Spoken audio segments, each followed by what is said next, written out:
The crowd at Channel 7 grew unruly and tension broke out when rallyists began taunting the law, securing the area. The crowd surged into the barricades. Troops responded by using water cannons and the lobbing of tear gas canisters. A brief gun battle erupted. The crowd dispersed. And as the smoke cleared, the area fronting the station was empty. The rebel fortress stood alone, surrounded no longer by supporters, but only by troops loyal to the government.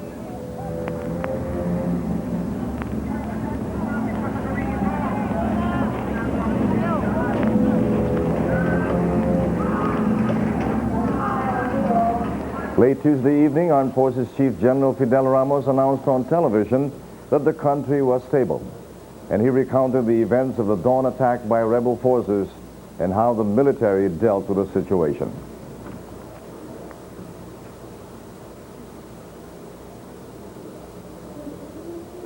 Of the 15th Strike Wing of the Philippine Air Force, Brigadier General Generoso Maligat, the commander of the 15th Strike Wing, and Colonel Pitpitan, his deputy, who were held hostage by Lieutenant Colonel Domingo Bayan, one of the officers of that wing, were released safely through the negotiation efforts of Brigadier General Antonio Sotelo, Commanding General of the Philippine Air Force.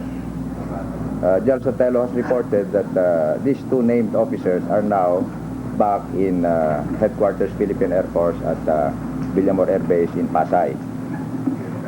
Meanwhile, Colonel Abelardo de Dios, the number 3 man in the 15th Strike Wing, has reported that he has established control over the situation in the Shangli Air Station.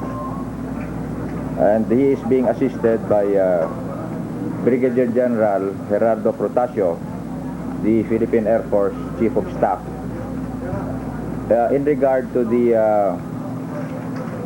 peaceful surrender of Colonel Bayan, who is still holding out with a handful of men.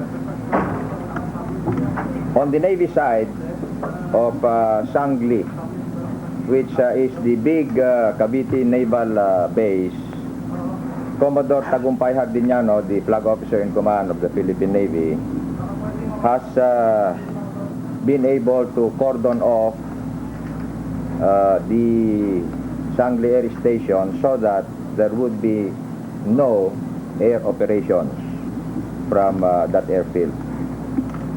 At Villamor, we have some more detailed reports in regard to the firefight that took place there early this morning.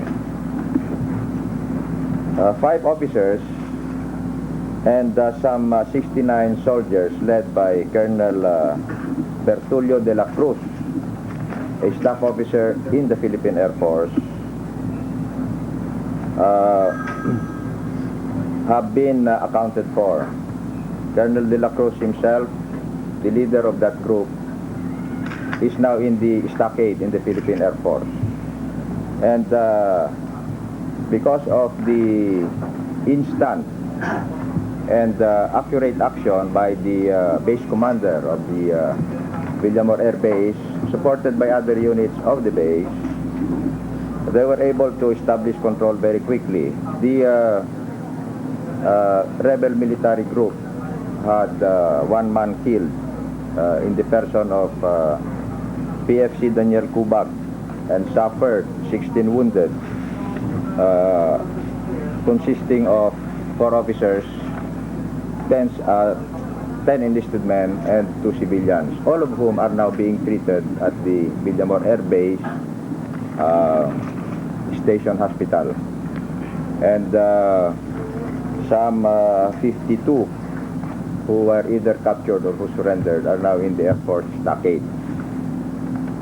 A group of 111 men led by a couple of officers under Captain Carvajal from the Philippine Army Training Command at Fort Magsaysay, who also tried to join this military rebel group in Metro Manila, were intercepted at the North Expressway this morning And they all have been disarmed with their firearms recovered by the commanding officer of the Headquarters Service Command here at GHQ, Captain Virgilio Marcelo of the Philippine Navy, and are now in the custody of the MPs here at Camp Aguinaldo.